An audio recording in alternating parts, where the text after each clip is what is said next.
I had been playing drums for about 6 to 9 months before I joined Love.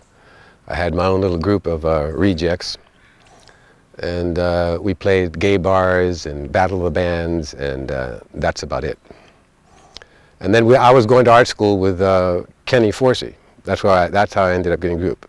He ended up moving into my house with my mother and my brother because he didn't have family out there in California, and he liked us, and we got along. We used to invite him to dinner. So eventually he asked if he could move in, and we had an extra room, so my mom said, okay.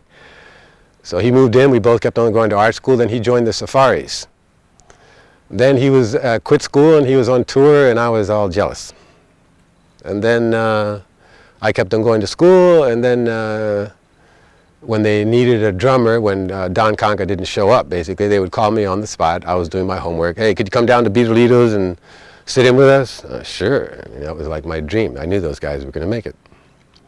So I went down there and did this, and this basically started to happen kind of regularly. And then Don Conca said he'd straighten out and they would fire me. So I'd back to school. That's why on the first album I have short hairs, because at the school they didn't allow you to have long hair. So when I quit the group, I cut my hair, went back to school. And then